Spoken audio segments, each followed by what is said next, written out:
그나마 넥슨이 해외 주식이긴 하지만 넥슨이 가장 좀 수혜를 받을 수 있을 것 같습니다.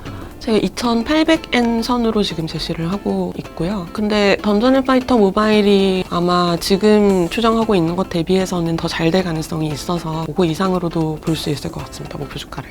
안녕하세요. 이민아 대신증권 연구원님 모시고 말씀 나누겠습니다.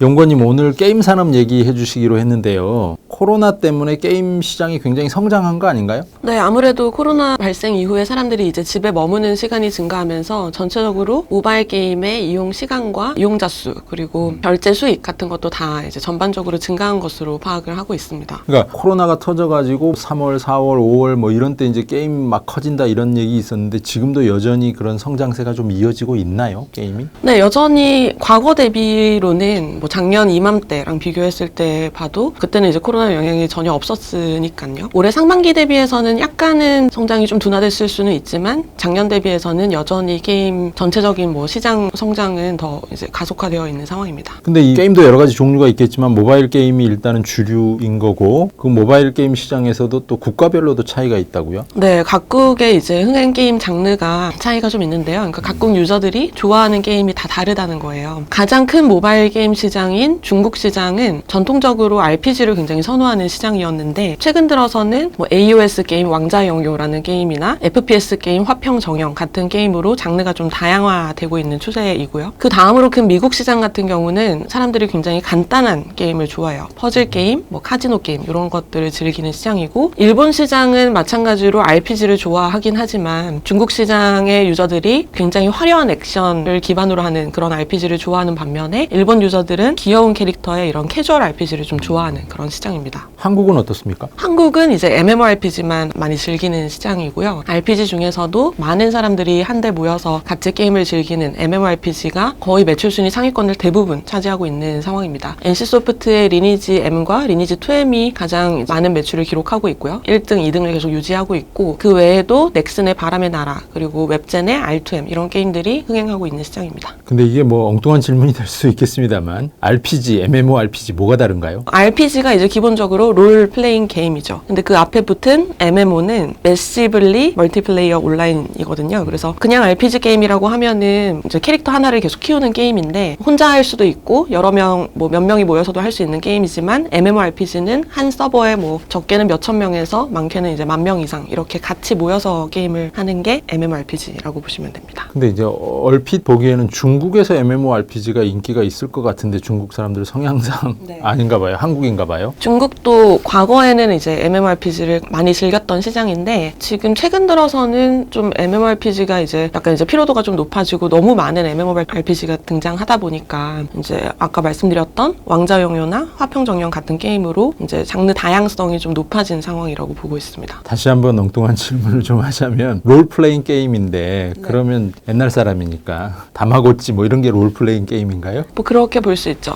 그 가상 게임 안에 있는 캐릭터 하나를 계속 성장하는, 레벨업을 그죠? 시키면서 키우는 게임인 거죠.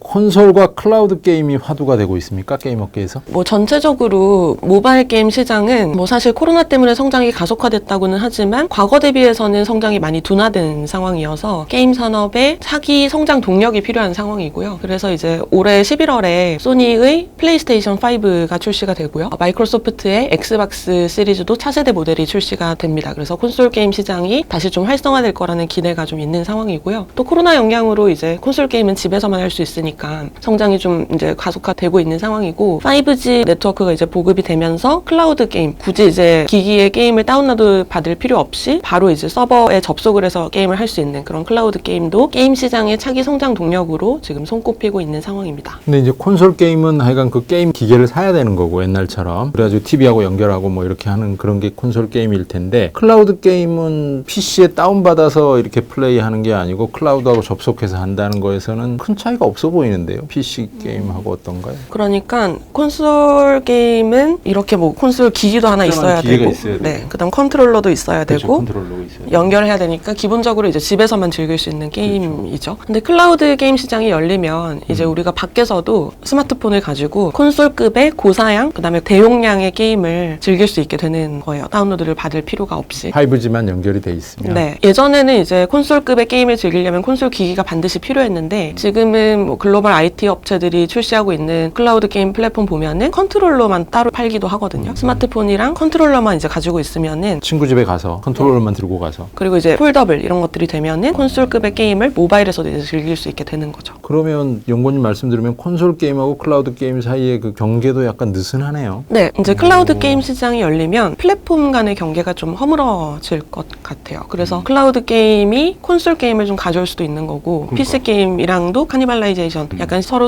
시장을 잠식하는 그런 영향이 있을 수도 있는데 전체적으로는 제가 좋은 기기를 가지고 있지 않더라도 고사양의 게임을 즐길 수 있고 또 다운로드를 받을 필요가 없기 때문에 게임에 대한 접근성이 엄청 향상이 되겠죠. 그러니까 유저가 늘어나겠네요. 네, 그래서 전체 시장은 늘어날 것으로 보고 있습니다. 굉장히 큰 변화인가요? 게임 업계에서 이런 변화가? 그렇죠. 이제 모바일 게임 시장이 열린 게 2010년 내외부터 지금까지 엄청 성장을 해왔고 한 10년 넘게 동안의 성장이 이제 좀 많이 둔화가 되어 있는 상황에서 자기 성장 동력으로 좀 큰 변화가 될 수 있을 거라고 보고 있습니다. 모바일 게임이 이끌어오던 걸 이제 콘솔하고 클라우드가 넘겨받아서 또 성장한다 뭐 이런 말씀이군요. 네. 그러면 그 게임 업체 중에서는 이런 변화에서 어떤 회사가 좀 유리한가요? 국내 게임 회사들 중에서는 사실 우리나라에서는 콘솔 게임 시장이 그렇게 많이 열리진 않았었거든요. 그래서 직접적으로 엄청 강한 수혜를 예상하기는 어렵지만 그나마 넥슨이 해외 주식이긴 하지만 넥슨이 가장 좀 수혜를 받을 수 있을 것 같습니다. 우선은 던전 앤 파이터 모바일이라는 게임을 중국에서 출시할 예정이고요. 그 게임이 중국에서 거의 국민 PC 게임으로 불릴 정도로 굉장히 잘 됐던 게임의 모바일 버전이에요. 그래서 그것도 하나 잘 될 것 같고 또 이제 카트라이더라는 IP를 넥슨이 가지고 있는데 최근에 모바일로도 출시가 됐었죠. 카트라이더 러시 플러스라는 게임이 굉장히 잘 됐었고 그거를 이제 콘솔용으로 출시하기 위해서 최근에 조인트 벤처 회사도 설립했고 그리고 이제 넥슨이 가지고 있는 IP를 보면은 상대적으로 다른 국내 게임사들 대비해서는 좀 다양합니다. 죄송합니다. IP가 뭔가요?